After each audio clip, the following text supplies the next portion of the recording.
Vamos hoje falar um pouquinho da nossa próxima parada do calendário judaico. Vamos falar de Yom Kippur, que não precisamos se aprofundar muito para saber que é um dos dias mais sagrados do ano, um dos dias mais especiais, que Bezrat Hashem a gente pode limpar todas as transgressões, todos os erros que a gente fez durante o nosso ano inteiro.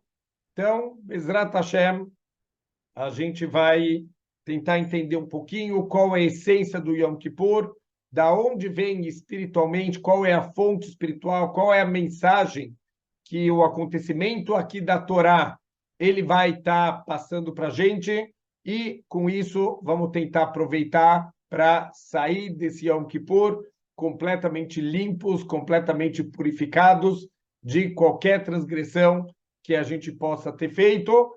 Então, primeiro ponto, a gente tem que lembrar que Yom Kippur, ele é, na verdade, parte dos Aseret Yemei Teshuvah, dos 10 dias de arrependimento, de Deus, 10 dias de retorno. Assim está escrito no Talmud que em Rosh Hashanah são abertos 3 livros: o livro dos Tzadikim, onde eles são imediatamente inscritos, o livro da vida; o livro onde os Rechaim, os perversos, eles também são imediatamente escritos para a morte, enquanto os Beinonim, as pessoas intermediárias, cujas boas ações e más ações elas estão equilibradas, essas pessoas, elas tluim veomdim, literalmente, elas estão penduradas até o Yom Kippur. A gente precisa agora definir que a gente quer ir para o lado da vida, que a gente quer ser inscrito no livro da vida, no livro da Brachá, e a gente tem poucos dias para se preparar. E o Yom Kippur, que é um dia diferente de Rosh Hashanah. Rosh Hashanah é um dia de din, é um dia de justiça, enquanto o Yom Kippur a gente vai ver que é um dia de Rahamim, é um dia de misericórdia, é um dia de bondade. O Rav Salanter, ele fala que óbvio que a gente não vai fazer isso pelo kavod, pela honra da sinagoga, mas em Yom Kippur a gente deveria sair dançando pela sinagoga, pela alegria desse dia. Assim está escrito no Talmud: os 2 dias mais felizes do ano são Yom Kippur e Tu B'Av. Tu B'Av fica para uma próxima oportunidade a gente explicar, mas vamos entender a alegria aqui do Yom Kippur. Então, véspera de Yom Kippur, vamos falar um pouquinho do que a gente vai fazer. Temos uma mitzvah de comer muito bem, de beber bastante líquido. A gente tem que se preparar bem para um dia de jejum. A gente vai tentar ver aqui quais são as proibições que tem no dia do Yom Kippur. Então, uma das proibições conhecidas, proibição de comer e de beber durante todo o dia do Yom Kippur. Então, tudo isso tem a ver com um pouco do conserto de como a gente fez um mau uso do mundo material, como a gente acabou comendo coisas proibidas, ou a gente acabou comendo de uma forma sem limites, com excessos, comendo coisas que não são saudáveis para o nosso corpo, e a gente acabou passando dos limites na comida e na bebida. Então, o Yom Kippur ele vem consertar o nosso mau uso do mundo material. A gente sabe que o mundo material ele tem que ser usado. Deus deu para a gente o mundo material para a gente poder usar, só que ele tem que ser usado com sabedoria, com controle, para que Bezrat Hashem a gente possa elevar o mundo material e não se afundar no mundo material. Então, o Yom Kippur é o conserto. A gente vai se abster de comida, vamos se abster de bebida e de outros prazeres do corpo para consertar o mau uso dos prazeres que a gente acabou fazendo durante o ano. Conceito espiritual do Yom Kippur. Vamos voltar lá para a Torá. Qual foi o primeiro Yom Kippur do povo judeu? O povo judeu, infelizmente, logo depois que eles tinham recebido a Torá, eles receberam 2 coroas, a coroa do Nascer e a coroa do Nishma. Quando a gente recebeu a Torá sem questionamentos, todos os povos eles questionaram o que está escrito na Torá, não quiseram receber, e o povo judeu falou nascer venishma. Para o nascer, eles receberam uma coroa, para o nishma, eles receberam outra coroa. O povo judeu tinha voltado para o nível de imortalidade, para o nível de Adam Arishon, antes do erro que ele cometeu de comer o fruto proibido. O que aconteceu? Infelizmente, 40 dias depois, o povo judeu acabou tropeçando no Reta Egel, no bezerro de ouro, fizeram cálculos errados, não entenderam o que Moshe tinha falado para eles, não entenderam o que Hashem esperava deles, fizeram o bezerro de ouro, era para o povo judeu ter sido exterminado. E Deus, na sua misericórdia, o Moshe Rabbeinu teve que interceder, ele vai passar 40 dias de novo, ele passou 40 dias no Monte Sinai, recebendo a Torá, vai passar mais 40 dias implorando pelo perdão do povo judeu. Deus fala, olha, desce, vai lá e prepara novas tábuas, eu vou dar novas tábuas para o povo. E, finalmente, a terceira vez que Moshe subiu no Har Sinai era o Rosh Chodesh Elul, o começo do mês de Elul, e agora ele vai passar 40 dias e no dia 10 do mês de Tishrei, justamente é o Yom Kippur, ele vai descer do Har Sinai e agora é o dia que o povo judeu foi finalmente perdoado por um dos maiores erros da história. Os nossos sábios, eles questionam como que um povo que é considerado Dora Deá, aquela geração do conhecimento, aquela geração que viu os milagres da Saída do Egito, as 10 pragas, a abertura do mar, que viram Deus na frente deles no Har Sinai, que escutaram com seus próprios ouvidos os 2 primeiros mandamentos, que tiveram realmente essa revelação de Deus diante deles no Har Sinai, como eles caíram num erro aparentemente tão pequeno, tão estúpido. Então, tem várias explicações, quais foram os cálculos que eles fizeram. Tinha os Erevrav, que eram egípcios infiltrados, que vieram com toda a carga negativa de idolatria, mas uma das explicações também que os nossos sábios eles dão para a gente, que Deus queria que o povo fizesse esse erro tão grave para mostrar a força do arrependimento, a força da tchuvá, o conserto das coisas erradas que a gente possa ter feito. Se até o bezerro de ouro ele foi perdoado, os nossos erros também, Bezrat Hashem, a gente vai se esforçar para fazer tchuvá. A gente vai falar aqui o que é importante a gente se preparar para poder fazer tchuvá da maneira correta, mas ficou marcado na história do povo judeu. Esse dia tem uma força de perdão, de limpeza espiritual dos erros que a gente cometeu. Então, isso é o primeiro Yom Kippur, o dia mais feliz do ano, de acordo com o Talmud.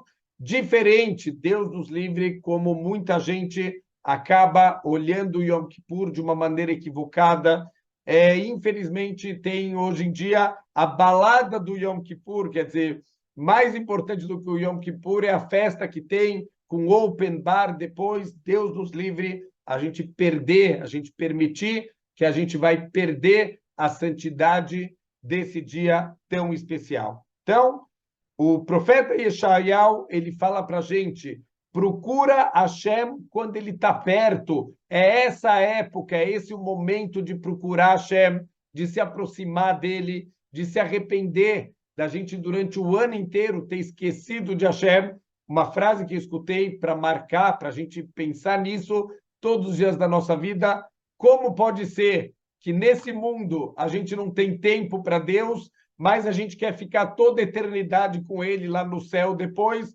Então, não dá, é incompatível que nesse mundo eu não consigo tempo para Deus, para estudar a Torá dele, para cumprir as mitzvot, e eu acho que depois do mundo vindouro eu vou poder ficar com Deus o tempo inteiro. Então, a gente tem que fazer uma escolha nesse mundo, é aqui que eu quero estar próximo dele. Como que eu posso estar próximo de Deus? Cumprindo a vontade dele. Quando ele dá as mitzvot, os comandos dele, no momento que eu estou cumprindo as mitzvot, eu estou me conectando com Deus, eu estou o tempo inteiro vivendo a minha vida conectado com Deus, em cada mitzvah que eu faço, em cada detalhe da minha vida, toda vez que eu vou comer uma comida kasher, eu vou fazer brachá, eu estou me conectando com Deus, toda vez que eu vou rezar, toda vez que eu estou trabalhando com honestidade, toda vez que eu estou estudando Torá, eu estou passando o meu dia inteiro conectado com o Criador do mundo.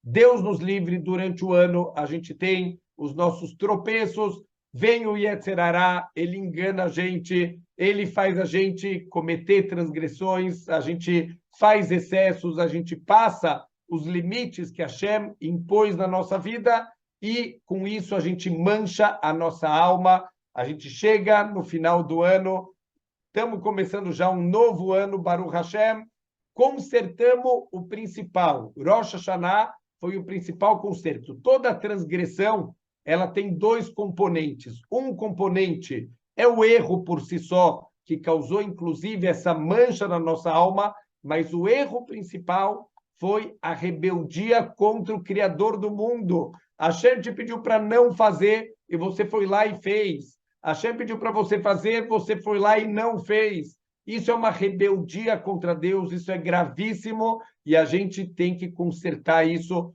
Esse é o momento, essa é a oportunidade.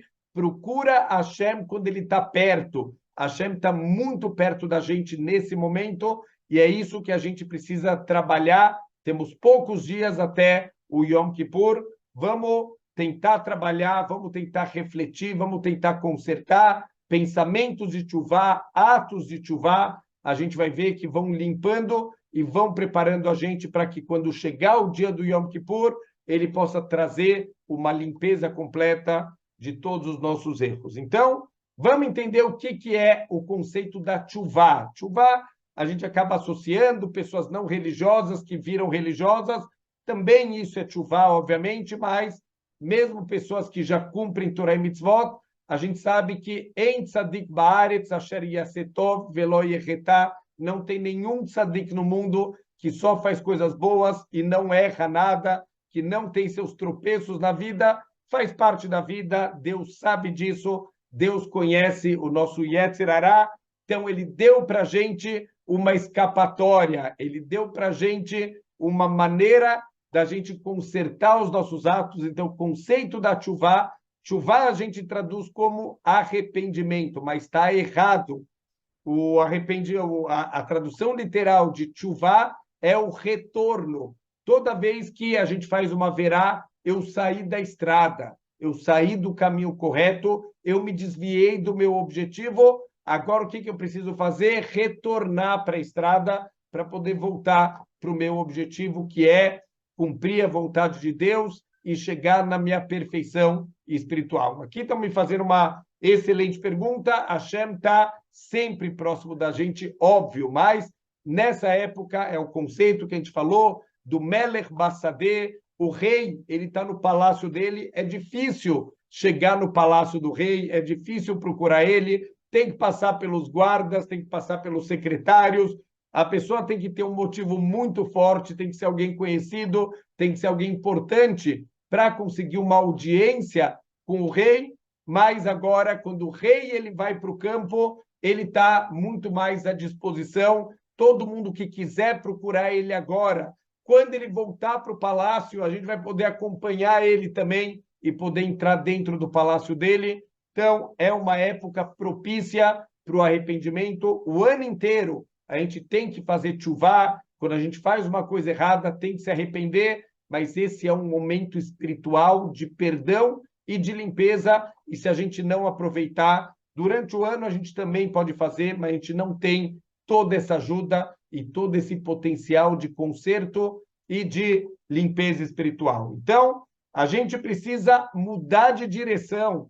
Machal, que os nossos sábios falam, Saba Mindovardo, ele traz aqui um machal muito interessante. Ele fala de uma pessoa que ele está dentro do barco, o barco está indo na direção norte e, de repente, ele olha na bússola e ele vê que ele pegou o barco errado, ele tinha que ir para a direção sul. Então, o que ele faz? Ao invés de descer do barco e ir para a direção certa, não. Ele continua no barco errado, ele só vira e agora ele acha que ele está indo para a direção certa. Ele não está. Ele está se afastando cada vez mais a gente precisa mudar os nossos atos, não adianta só nas intenções, óbvio que boas intenções, elas já contam, elas já têm um efeito espiritual, qualquer nível de tchuvá, qualquer nível de arrependimento, qualquer nível da gente querer mudar, já vale, mas se a gente quer mudar de verdade, a gente tem que mudar os nossos atos, mudar os caminhos da nossa vida, que sejam atos pequenos, mas que a gente mostre para Hashem que eu quero começar a andar nos caminhos corretos. Então, a gente precisa andar, a partir de agora, no caminho correto e não podemos cair na enganação do Yetzer Hara. Yetzer Hara, ele faz o seguinte com a gente. Machal, do que o Yetzer Hara, como ele engana, ele tenta desestimular as pessoas. Olha, eu já errei tanto, eu já fiz tanta besteira na minha vida, eu não tenho mais volta, não tenho mais como me conectar de novo com a Hashem. Então, isso com o que se compara? Com uma pessoa que, coitado, é um pobre, que ele tudo que ele tem na vida é uma mochila nas costas, com poucos pertences dele, e ele chega numa cidade nova e tem uma pessoa que é muito astuta, mas uma pessoa muito ruim, que quer se divertir com esse homem. Fala, olha, eu estou vendo, você está vindo de fora, eu quero te receber, quero te dar as boas-vindas, vem comer na minha casa, você pode comer à vontade, dormir, tem um quarto maravilhoso para você, leva esse homem, coitado, homem ingênuo, leva ele para um hotel 5 estrelas, pega a suíte mais cara para esse homem e fala, olha, está aqui, você é meu convidado de honra, pode comer o que você quiser. Ele abre o frigobar, uau, todo dia ele esvazia o frigobar, vai lá comer no restaurante, come do bom e do melhor. Um dia ele fala, olha, já abusei aqui da boa vontade do meu anfitrião, deixa eu embora. Ele coloca a mochila nas costas, quando ele está saindo, o gerente pega ele pelo pescoço e falou, o senhor está indo onde? Ué, estou indo embora, já quero agradecer. Agradecer o quê? Aqui é um hotel 5 estrelas, você tem que pagar. Então, o homem, ele fica desesperado, falou, não tenho dinheiro, não tenho nada, tudo que eu tenho é a mochila, então me dá aqui, arranca a mochila dele, falou, você agora, enquanto não pagar, eu não te devolvo nem a tua mochila. Aí dá um chute no cara, lá para fora, aquele homem astuto, aquele homem perverso, ele já trocou de roupa, já mudou o penteado, e ele vem de novo falar com o cara. E aí vai, tudo bem? Ele falou, não, mais ou menos, me enganaram, eu fui num hotel, eu estou com uma dívida e eu não vou conseguir pagar. E esse homem fala, então deixa de ser bobo, já que você não vai pagar mesmo, entra lá e continua comendo mais, porque agora que já está perdido mesmo, entra lá e continua comendo e continua aproveitando. Assim o Yetzer Hara, ele tenta enganar a gente, olha, já fez tanta coisa errada, já não tem mais conserto, vai curtir o mundo, vai fazer as coisas, já tem tanto erro, um erro mais, um erro a menos, já não faz diferença nenhuma, não caiam no Yetzer Hara. A gente tem uma cerimônia, tem gente que tem costume de fazer no próprio Rosh Hashanah, tem gente que deixa para fazer nos Aseret Yemei Teshuvah, que é chamado Tashlir. Da onde vem isso? Vem de um passuco do profeta Mirá, que fala Tashlir bimtzulot yam kol hatotam, eu vou atirar nas profundezas do mar todas as minhas transgressões, e a gente literalmente tenta ir em algum lugar que tem uma fonte, que tenha água que está em circulação, e a gente vai pegar os nossos bolsos e vai balançar do lado da água. O que é isso? É brincadeira? Quer dizer, uma época tão séria do ano, a série Temei Tchuvá, eu estou brincando do lado do rio de balançar os bolsos como se eu estivesse jogando as minhas averot fora. Óbvio que isso aqui não é nenhuma brincadeira, não é nenhum teatro. O que o Tashlich ele representa?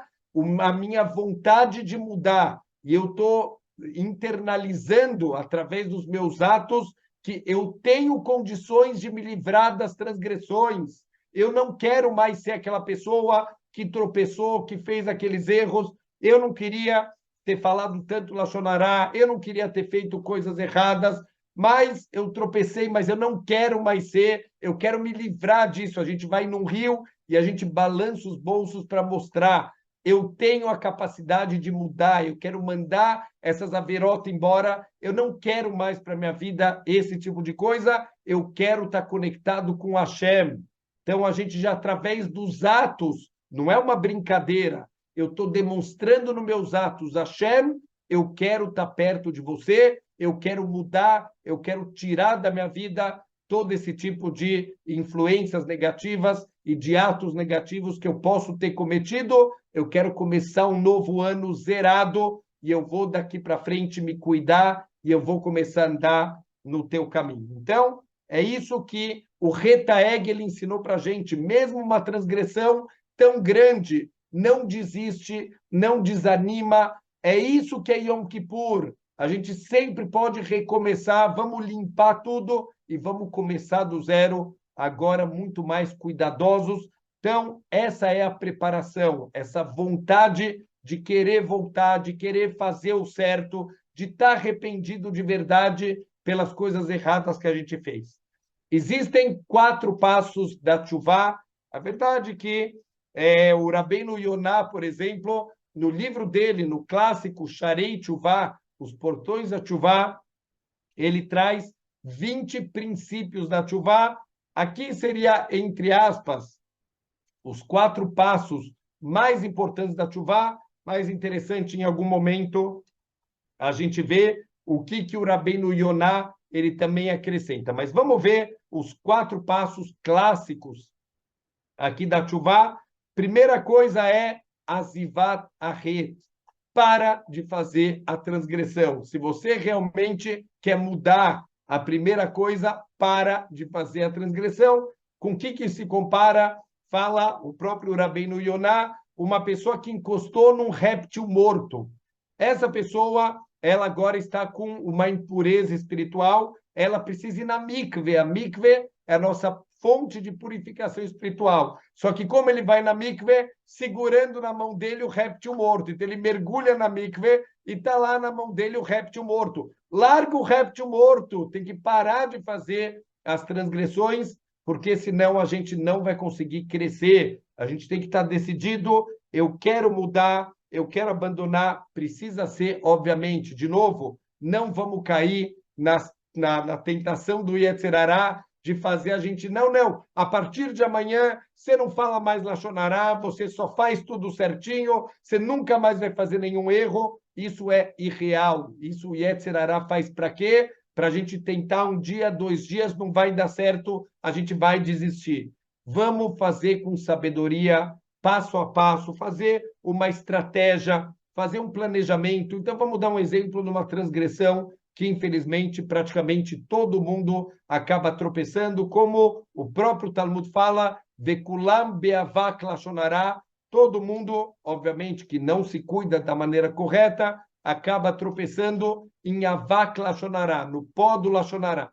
Como que a gente vai trabalhar o lashon hará? Não adianta falar, olha, nunca mais eu vou conseguir,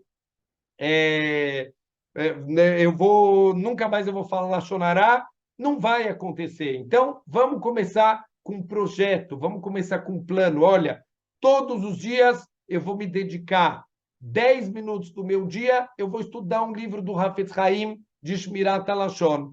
Vamos tentar 1 hora por dia, eu vou receber. Nessa hora, pode acontecer o que for, eu não vou falar Lashon Hará. Das 9 às 10 da manhã, olha, pode estar caindo o mundo, eu não vou falar Lashon Hará. Então, várias coisas que a gente pode pensar, estratégias, planos, para poder vencer o nosso Yetzer Hará. E mais do que isso, se a gente quer abandonar uma transgressão, a gente tem que querer abandonar a transgressão. Conheço uma pessoa, por exemplo, que era um fumante, mas de fumar 2, 3 maços por dia, começou a ter problemas graves de saúde, teve que ser internado no hospital, e os médicos falaram, se você não parar de fumar, infelizmente, a gente não pode te dar mais muitos anos de vida, porque você está comprometendo o teu pulmão e o teu corpo inteiro. Então, para de fumar agora.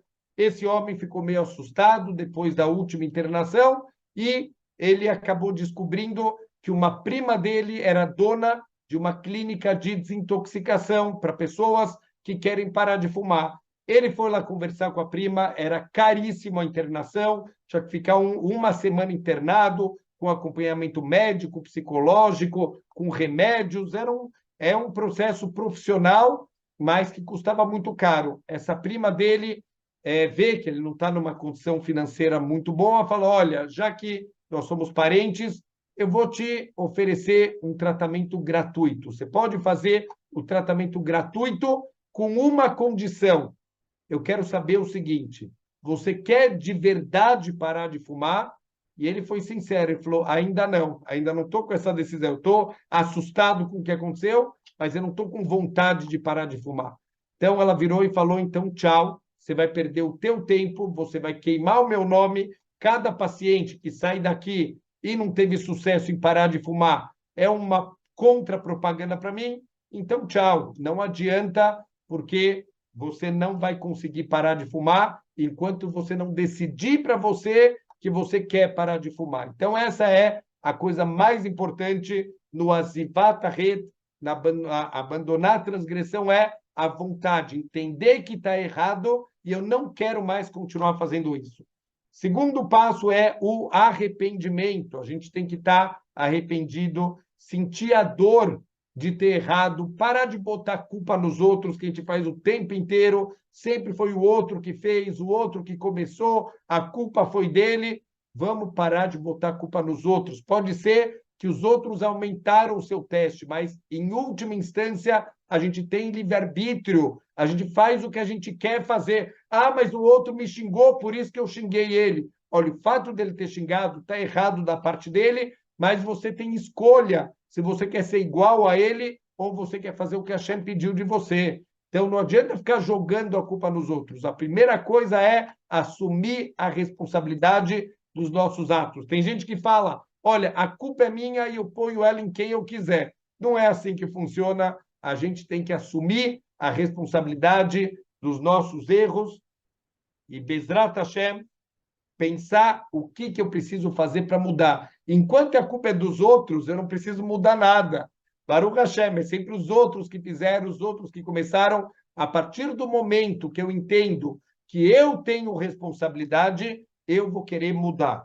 Isso um ponto. E um outro ponto, a gente tem que entender o quanto os nossos erros eles causam sofrimento para Hashem. Vamos parar para pensar numa coisa que talvez a gente nunca parou para pensar na vida. O livro Tomer Dvorá, ele fala bastante sobre isso, o quanto a gente causa para Deus sofrimento, o quanto a gente causa para Deus tristeza, como um pai que vê os filhos saindo do caminho, um pai, Deus nos livre, que vê o filho ser preso por tráfico de drogas, um pai que vê o filho envolvido em esquemas de corrupção. Que vergonha que esse pai tem. Esse é o filho que eu criei. Onde está toda a educação, tudo que eu investi nele? Então, a gente tem que, Bezrat Hashem, tem que assumir a responsabilidade. Isso é um passo para o nosso crescimento espiritual. Terceiro ponto seria a Kabbalah Leatid, um compromisso que daqui para frente eu não quero mais voltar para os erros de antes. Eu quero ser uma pessoa diferente, eu quero ser uma pessoa melhor, eu vou consertar meus atos, eu estou fazendo um compromisso com o meu futuro, eu estou fazendo um compromisso com a minha alma. Olha, eu vou te dar mais atenção, minha alma. Eu vou tentar fazer coisas para poder te preencher, não só ir atrás das vontades do corpo, mas começar também a prestar atenção no que a nossa alma precisa. Tem que ser um compromisso, tem que ser com vontade de Bezrat Hashem, a gente mudar e realmente que essas mudanças elas vão se manter. Não vai ser uma mudança, como a gente falou, Deus nos livre comparar, mas o que a gente acaba fazendo muitas vezes? Olhando o Rosh Hashanah como ano novo, fazer aquelas ano novo, a pessoa quer fazer regime, e no ano novo ela decide coisas, mas a gente vai trabalhar para que isso não seja só da boca para fora, vão ser mudanças na prática. Por isso que a gente falou, tem que ser mudanças passo a passo, tem que ser mudanças pequenas, tem que ser mudanças que vão levar a gente para um crescimento. Mais um passo no degrau. Olha, tá bom, a escada ainda é grande, mas eu já estou um degrau para cima. E eu vou dar mais um passo, e assim a gente vai olhar um dia para trás e vai falar, uau, eu nem percebi como eu cresci tanto, foi um crescimento tão suave, mais constante, que a gente vai olhar para trás e a gente não vai acreditar o como a gente conseguiu subir tão alto. E, por último, e aqui é interessante que talvez a gente não dá tanta importância, é o vidui. O que é o vidui? A confissão verbal dos nossos erros. Isso é a parte central do Yom Kippur. 10 vezes no Yom Kippur, a gente vai repetir o vidui. Então, primeira parte do vidui, a gente vai bater no peito de todas as transgressões que a gente fez, achamno, bagadno, gazalno, dibarno, dofi. Vamos falar de Aleph até Tav, o Aleph Beit completo, todas as letras do Aleph Beit, para a gente lembrar que não escapou nenhuma letra, a gente tropeçou do Aleph até o Tav durante o ano. Por que a gente bate no peito? O que o peito tem a ver? A gente tem que bater na altura do coração, porque o coração ele é o centro dos desejos. Pelos desejos do coração, a gente acabou indo atrás de preencher as nossas vontades materiais e a gente acabou transgredindo tanto com Hashem quanto com as outras pessoas. E a gente vai, então, tentar consertar, mas a primeira coisa, eu bato no meu peito, não no peito da pessoa do lado, não é culpa do outro. O outro, a culpa dele é nos erros dele. Nos meus erros, eu vou assumir a culpa, eu vou assumir a responsabilidade. E a gente, Bezrat Hashem, vamos tentar entender um pouquinho aqui qual a importância do vidui na nossa tchuvá. Por quê? Porque parece uma coisa meio patética. Por que eu preciso ficar agora fazendo um vidui para Deus, uma confissão dos meus erros, se Deus sabe tudo, Deus sabe o meu coração, Deus entende meus pensamentos, Ele sabe as minhas motivações, Ele sabe tudo o que eu fiz. Por que eu preciso pedir desculpas? Então, o ponto é, vamos voltar aqui para o primeiro grande erro que teve na história da humanidade, Adam Arishon. Está escrito que Adam Arishon, ele comeu o fruto proibido, ele teve cálculos errados, ele achou que isso era o correto a se fazer. Não vamos entrar aqui muito profundo, mas para a gente entender, Adam era um ser num nível espiritual que a gente não consegue nem imaginar. Quer dizer, ele estava num nível compatível com o nível dos anjos. E ele acabou caindo com as melhores intenções do mundo. Ah, mas por que ele não se arrependeu? Por que ele não fez chuvá? Faltou uma parte da chuva dele, os nossos sábios explicam. O que faltou? O vidui. Faltou a confissão dos erros dele. Então, aqui o que acontece? Por que ele não fez a confissão? Porque ele não entendeu que ele errou. Ele acha que ele não errou nada. Não, mas eu fiz Lechem Shamayim, eu fiz com boas intenções, eu não fiz nada de errado. Olha, talvez o ato eu errei, mas ele não entendeu o motivo do erro dele, o que está por trás, que no final das contas ele fez uma rebeldia contra Deus. Não foi isso que Deus tinha pedido para ele e ele acabou tropeçando. Então a gente tem que entender que o vidui, quando eu estou verbalizando, eu estou assumindo o erro. Então, a gente não vai ficar mais falando que foi a culpa do outro, e o outro que causou, e o outro que errou. Eu errei. Eu estou assumindo a responsabilidade pelos meus atos. Eu estou batendo no meu peito, achamno, bagadno, gazalno. E a segunda parte é também para a gente parar para refletir. Al-het shechatanu lefanecha. Olha que essa fórmula que a gente vai falar também, do Aleph até o Tav, Al-het shechatanu lefanecha, pelas transgressões que nós transgredimos perante você, Deus. Olha que 3 elementos que tem aqui. Al-het, para pensar nas transgressões que a gente fez, na gravidade de cada erro que a gente cometeu. Shechatanu, que nós fizemos, não foram os outros, assumir a responsabilidade, nós fizemos a transgressão.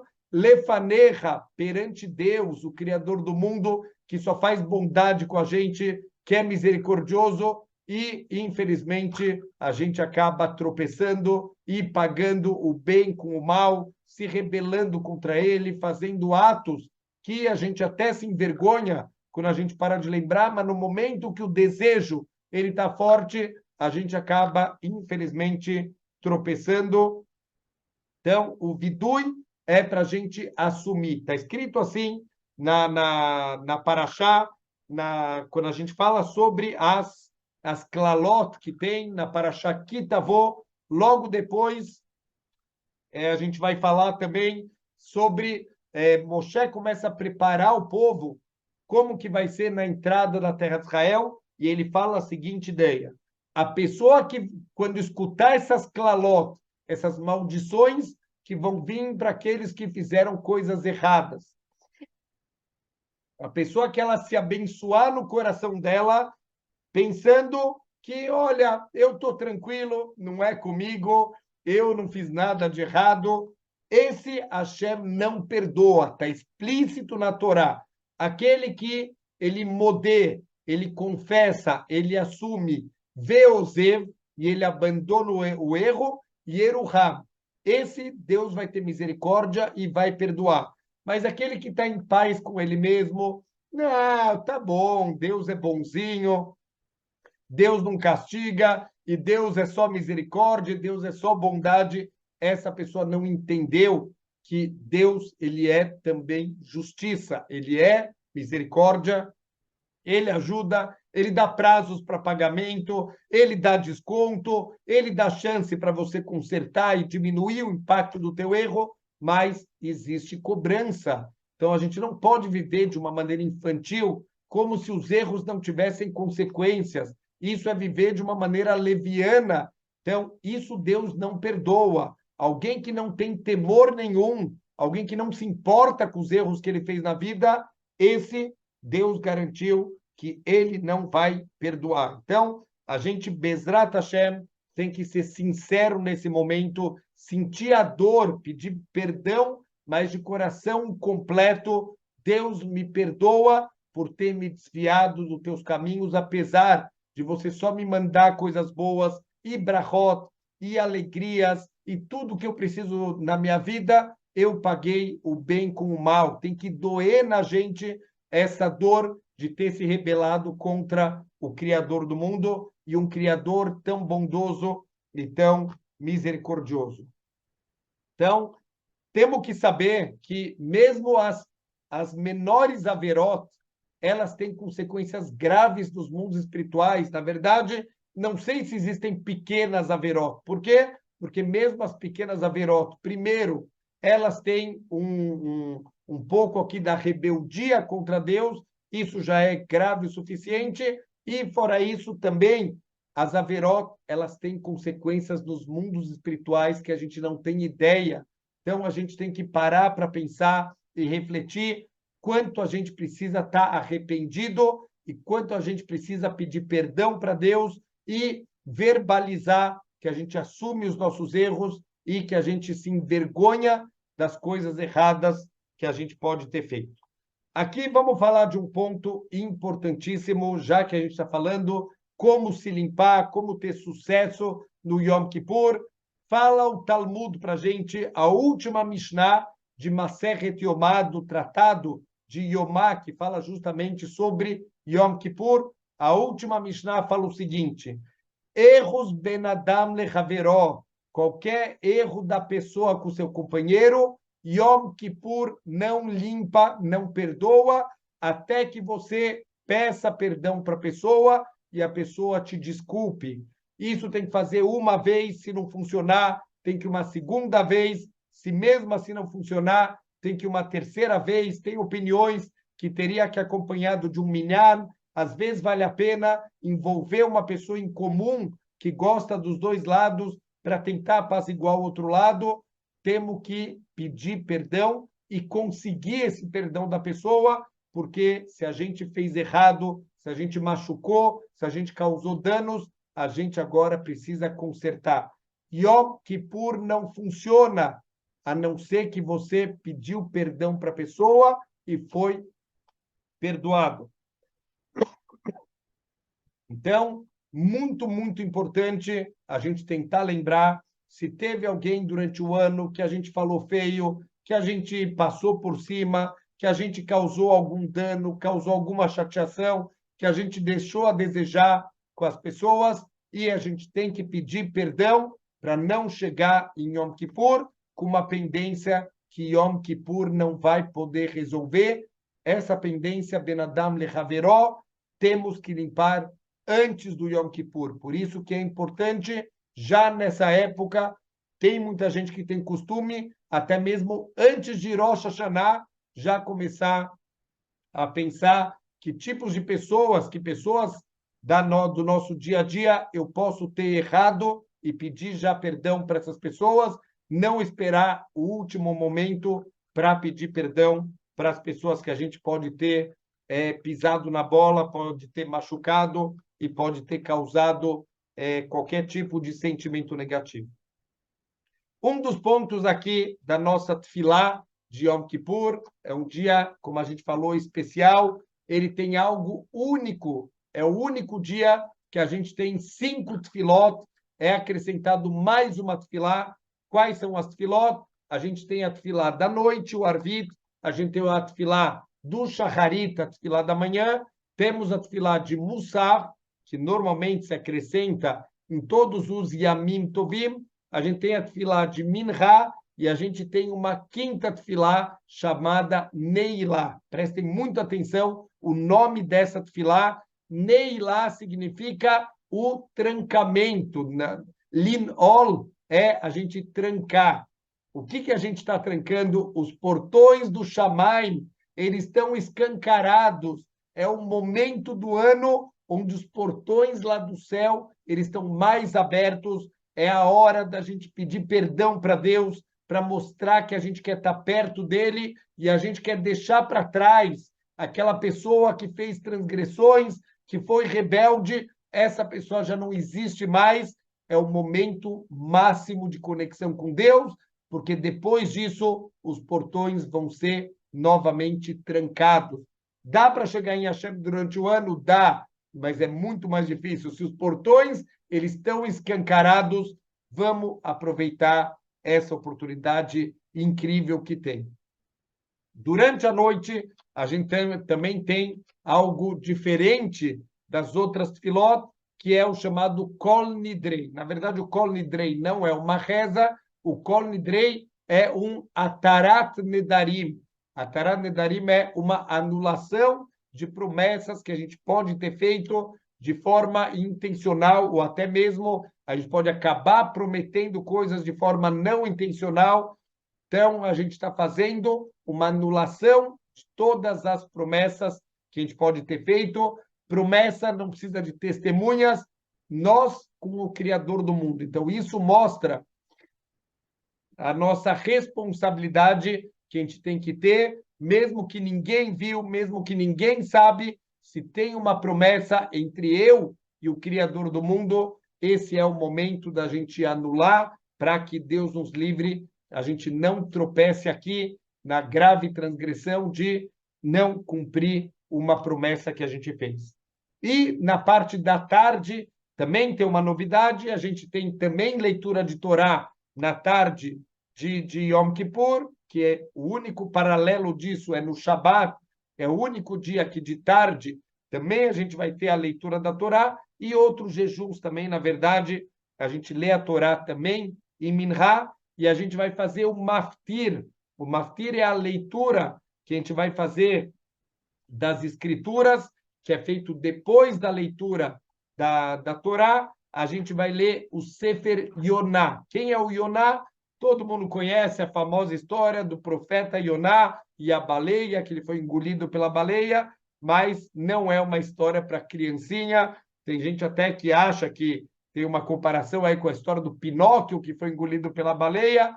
Se tem alguma conexão, eles copiaram da gente. A nossa história é mais antiga. O Yoná, ele tem aqui uma mensagem muito forte, e é por isso que a gente vai ler o livro de Yoná inteiro. Não é um livro muito grande, então a gente vai ler no Maftir de Minha, e normalmente é um momento que é importante a gente entender quais são as mensagens. É um livro que, apesar de curto, ele tem mensagens muito importantes para o nosso Yom Kippur. Rapidamente, de forma muito resumida, qual é a história? Yoná é um grande profeta de Deus. Para ser um profeta, vamos só lembrar, quando a gente chama alguém de um navio, um profeta, estamos falando de pessoas que tem o poder de ressurreição dos mortos, que no livro Mesilat Yesharim tem a escada de crescimento espiritual, passando por limpeza nos atos, Kedushá, passando por todos os níveis espirituais, até chegar nesse nível mais elevado de Tchiat HaMetim, de ressurreição dos mortos. Então, estamos falando de alguém num nível espiritual muito elevado. Deus dá um comando para Yoná, ele deve para a cidade de Nínive para chamar a atenção deles. Era uma cidade idólatra, era uma cidade de não-judeus que tinham se desviado no caminho da idolatria. Vai lá e avisa para eles que eles vão ser destruídos porque eles atingiram o limite das transgressões. Então, o profeta Yoná, de uma forma surpreendente, que a gente não esperaria isso de um profeta de Deus, ele foge de Deus, ele tinha que ir para uma direção, ele pega um barco na direção contrária, Deus manda uma grande tempestade, e é interessante que essa tempestade ela era só no barco do Yoná, onde o Yoná estava, as pessoas do barco ficam desesperados, e eles começam a jogar sorte para ver a culpa de quem. Que alguém lá dentro daquele navio aprontou alguma coisa que deixou algum Deus bravo aí, e por isso que está vindo essa tempestade. A sorte cai no Yoná. E pergunta para o Yoná, quem é você? O que você está fazendo aqui? Que culpa que você carrega nas costas? E ele fala, eu sou dos judeus e eu sou do Deus de Israel, e eu pequei, eu fiz uma transgressão com Deus. As pessoas do barco ficam desesperadas, eles não sabem o que fazer. O Yoná pede para ser jogado no mar, eles jogam o Yoná no mar, ele é engolido por uma baleia, a baleia cospe ele na terra, e ele vai agora sim cumprir a sua missão. Ele vai até a cidade de Nínive, dá uma bronca na cidade, eles se arrependem, eles se vestem de sacos com cinzas na cabeça, e Deus revoga o decreto de destruição. Então, primeira conexão óbvia com Yom Kippur, a tchuvá da população de Nínive. Olha só, pessoas não judeus idólatras entenderam que eles estão errados e se arrependeram, fizeram tchuvá, e essa tchuvá chegou no Shamaim e foi revogado o decreto de destruição. A tchuvá funciona. Essa é o primeiro ensinamento, primeira conexão. Mas temos aqui mais um ensinamento impressionante. Yoná, ele tem uma missão para cumprir. E ele quis fugir da missão dele, porque ele começou a fazer cálculos. Olha, eu amo o povo judeu também não está andando em caminhos corretos. Se eu for chamar a atenção de Nínive e eles fizerem tchuvá, como aconteceu, isso vai ser mais uma acusação contra o povo judeu. Está vendo? Olha só, um bando de idólatras fazem tchuvá e vocês não fazem tchuvá. Eu não quero causar com as minhas mãos nenhum sofrimento para o povo judeu, porque o castigo do povo judeu vai ser ainda maior. Então ele tenta, entre aspas, fugir de Deus. Como pode ser? Um profeta acha que ele pode fugir de Deus? Óbvio que não. Ele está disposto a morrer, a ser castigado, porque ele não quer causar um mal para o povo judeu. Olha o amor que ele sente por todo o povo judeu. Mas Deus tem outros planos. Falou, não, eu não vou te matar, eu vou te fazer voltar. Você tem que cumprir a tua missão. Não dá para fugir da nossa missão aqui nesse mundo. A gente pode tentar se esconder, a gente pode tentar fugir. Deus vai trazer a gente de volta até cada um cumprir o seu objetivo particular aqui nesse mundo. Então, não adianta a gente querer fugir da verdade, não adianta a gente querer fugir do nosso objetivo. A gente vai acabar sendo direcionado por Deus sempre para a gente cumprir o que a gente veio cumprir. Então, assim a gente vai fazer Yoná. Vamos só rapidamente relembrar, está acabando o nosso tempo, quais são as 5 proibições do Yom Kippur. A gente não pode comer e beber, a gente não pode se lavar, e aqui, quando a gente fala se lavar, é por prazer, lavar o corpo por prazer. A gente tem costume de nem o Netilat Yadayim, não fazer a mão completa, a gente faz só aqui até esse osso aqui da mão. Mas se a pessoa sujou a mão com alguma coisa, obviamente que ele pode lavar a mão normalmente. não podemos passar nem óleos, nem cremes no corpo, não podemos usar sapatos de couro, que são mais confortáveis, e não pode ter relações maritais durante todo o dia do Yom Kippur. Tudo isso, como a gente começou a nossa aula falando, são proibições de ter prazer para o corpo, é o que a Torá chama de inui nefesh. A gente está causando uma aflição para o nosso corpo, porque esse é o conserto por ter usado o mundo material de maneira desequilibrada, por ter se deixado levar pelos desejos, pelas vontades, e ao invés de fazer da maneira como Deus me pediu, a gente fez como nossos desejos pediram, e é isso que o Yom Kippur ele está vindo consertar. E Bezrat Hashem, como a gente vai saber se o Yom Kippur realmente ele funcionou no dia seguinte? Como que a gente vai acordar no dia seguinte depois do Yom Kippur? Se o Yom Kippur ele só foi uma coisa externa, se ele foi só uma coisa superficial, no dia seguinte eu vou acordar normal, como todos os outros dias da minha vida. Mas se o Yom Kippur foi um dia de introspecção, se aquele vidui foi um vidui verdadeiro, eu assumi meus erros, eu aceitei as coisas que eu fiz de errado, eu decidi que eu quero mudar e eu não vou mais ficar jogando a culpa nos outros, eu vou assumir, eu vou entender por que eu errei e eu vou consertar meus erros. Essa pessoa, no dia seguinte, ele vai acordar uma nova pessoa e que, Bezrat Hashem, a gente possa chegar em Yom Kippur preparados. Vamos pedir perdão para as pessoas, que a gente possa ter feito coisas erradas. Vamos chegar com pensamentos de chuvá, de arrependimento, de conserto, de retorno. A gente bobeou, a gente se afastou de Deus, que só faz coisas boas. Vamos querer voltar para Ele com toda a nossa força.